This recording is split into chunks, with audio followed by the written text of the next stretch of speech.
Bienvenue au Stade olympique de Berlin. Je m'appelle Jana Klee et c'est avec grand plaisir que je vous accueille pour cette visite guidée multimédia. Nous allons visiter l'un des plus anciens complexes sportifs allemands. Lieu historique indéniable, le stade est aussi une arène moderne et polyvalente. On ne compte plus les événements qui ont lieu ici. Championnat du monde, football de première division, athlétisme, concerts rock ou pop et diverses manifestations spéciales. Ainsi, le stade occupe une place de marque dans le calendrier événementiel de Berlin. L'hippodrome de Grunewald fut ouvert ici en 1909 et c'est en son centre même qu'un premier stade fut inauguré en 1913. Celui-ci répondait alors au nom de stade allemand Deutsches Stadion. Sa capacité d'accueil d'environ 30 000 personnes en faisait le premier grand stade d'Allemagne. L'hippodrome, comme le stade, ont vu le jour sous la direction d'Otto March, dont le bureau d'architectes berlinois effectuait alors un travail de pionnier dans la construction de complexes sportifs. Comme il était crucial d'avoir la meilleure vue possible lors des courses de chevaux, l'idée de construire le stade allemand dans une cuvette s'imposa. Celui-ci était capable d'accueillir un nombre de disciplines sportives surprenant. Le côté nord comportait le complexe aquatique, doté d'un bassin de 100 mètres. Puis immédiatement derrière venait un vélodrome d'une longueur de 666 mètres, entourant lui-même un circuit de course de fond de 600 mètres de long. Ce stade, tout en un pour le moins surprenant aujourd'hui, avait été construit en vue des Jeux olympiques de 1916, qui n'eurent finalement jamais lieu du fait de la Première Guerre mondiale. Par 2 fois à la fin de la guerre, le Comité international olympique ne convia pas les athlètes allemands aux Jeux d'été. En 1922, à Berlin, se tinrent à leur place, et pour la première fois, des fêtes sportives appelées les Deutsche Kampfspiele. Il s'agissait d'une manifestation concurrente à forte connotation nationaliste. Il faudra attendre les Jeux olympiques d'Amsterdam en 1928 pour qu'une réconciliation ait lieu sur le plan sportif aussi. Juste après quoi l'Allemagne posa sa candidature pour les Jeux olympiques de 1936, candidature couronnée de succès en 1931 pour Berlin, qui est encore sous la République de Weimar. Il s'ensuivit une rénovation du stade allemand qui, les attentes ayant évolué, était déjà considéré comme vétuste et trop petit.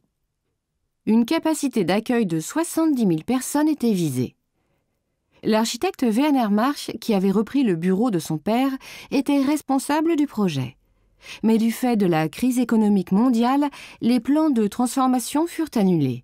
Les travaux ne reprirent qu'après l'accession au pouvoir par les nazis en janvier 1933. Bien qu'ils aient volontiers critiqué publiquement les Jeux olympiques du temps de la République de Weimar, les médias national-socialistes tels que le Völkischer Beobachter changèrent de position après la désignation d'Adolf Hitler comme chancelier du Reich. On se piquait encore du caractère international des Jeux, mais on y voyait une chance inespérée de se présenter au monde comme une grande puissance sûre d'elle et souveraine. Et l'on était prêt pour cela à masquer, le temps des Jeux, l'une des caractéristiques principales du national-socialisme, le racisme. Ceci ne se fit toutefois pas de plein gré. Un mouvement de boycott international et le CIO firent pression et suite à cela, le régime nazi abandonna, du moins partiellement, l'exclusion des athlètes juifs dans les équipes allemandes. En 1933, Hitler visita le complexe sportif en personne et ordonna la construction d'un nouveau stade pouvant accueillir jusqu'à 130 000 personnes, ainsi que d'un site de défilé monumental pour 500 000 personnes supplémentaires. La surface à bâtir disponible ne permettait toutefois pas des plans d'une telle envergure, si bien que March dut revoir son projet. L'hippodrome et le stade allemand furent rasés et après juste 2 ans et demi de travaux, le stade olympique vit le jour. Il se situait au cœur d'un parc sportif d'environ 130 hectares, comprenant une multitude d'autres installations pour l'entraînement et la compétition et qui était alors appelé le terrain de sport du Reich, Reichssportfeld. Le stade olympique d'une capacité d'accueil de 100 000 personnes fut inauguré. Il représentait à l'époque le plus grand stade jamais construit en Allemagne. Pour les Jeux olympiques, les spectateurs avaient 64 000 places assises à leur disposition, tous les autres étaient debout. Le nom de Reichsportfeld fut abandonné pour des raisons politiques au début des années 50 et le nom de stade olympique fut appliqué à l'ensemble du complexe sportif. De grands travaux de transformation du stade furent entrepris en vue de la Coupe du monde de football de 1974. Les investissements dans la préservation du bâtiment se firent ensuite plus rares, si bien qu'il présentait d'énormes dommages structurels à la fin des années 90 et que sa démolition fut sérieusement discutée. Il fut sauvé à la dernière minute par la décision de la FIFA d'accorder la Coupe du monde de football de 2006 à l'Allemagne. En vue de la finale qui devait s'y dérouler, le stade olympique fut rénové et modernisé entre 2000 et 2004 pour la somme de 242 millions d'euros.